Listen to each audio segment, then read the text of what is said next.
God told Ezekiel, they express love with your mouth, but their hearts seek only after money. Yes, so many cases, hallelujah. There are so many visitors. Oh, Pastor, I baptized. I want to be baptized in Jesus' name. They become member of the group. Then he borrowed all the money of the group. Gone.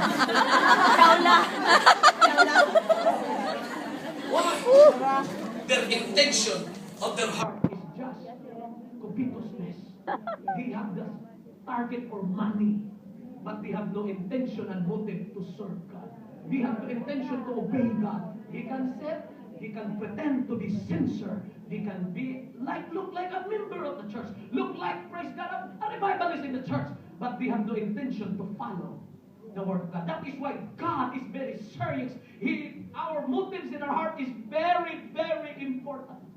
Everybody shout amen. Amen. Hallelujah. Hallelujah. We should not do good in order to be admired by people. Hallelujah. But we should do it to please God alone. So if there are wrong motives, there are also right motives. Everybody shout amen.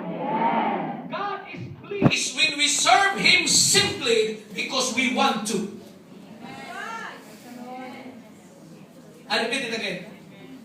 God is pleased when we serve Him simply because we want to. Gusto mo talaga? Bakit ka na ganyan nagagawin? Gusto ko kasi. Bakit ka bumila ng notes? Gusto ko eh. Bakit maaga ka? Gusto ko. God is pleased when we serve Him simply because we want to. That's a good motive for me.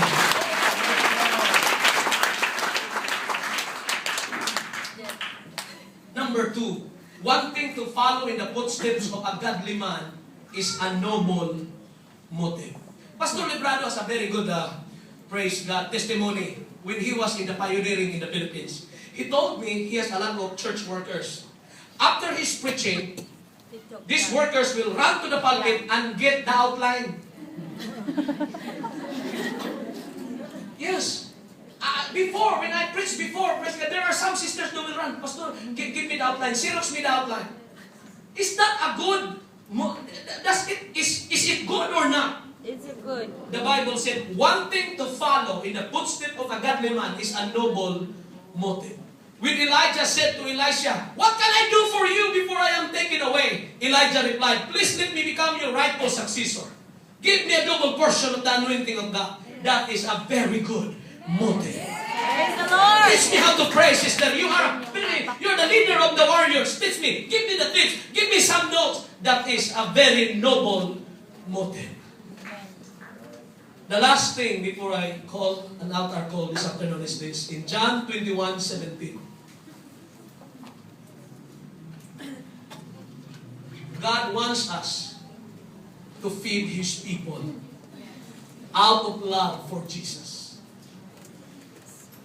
Jesus told Simon, He said on the third time, Simon, son of Jonas, lovest thou me?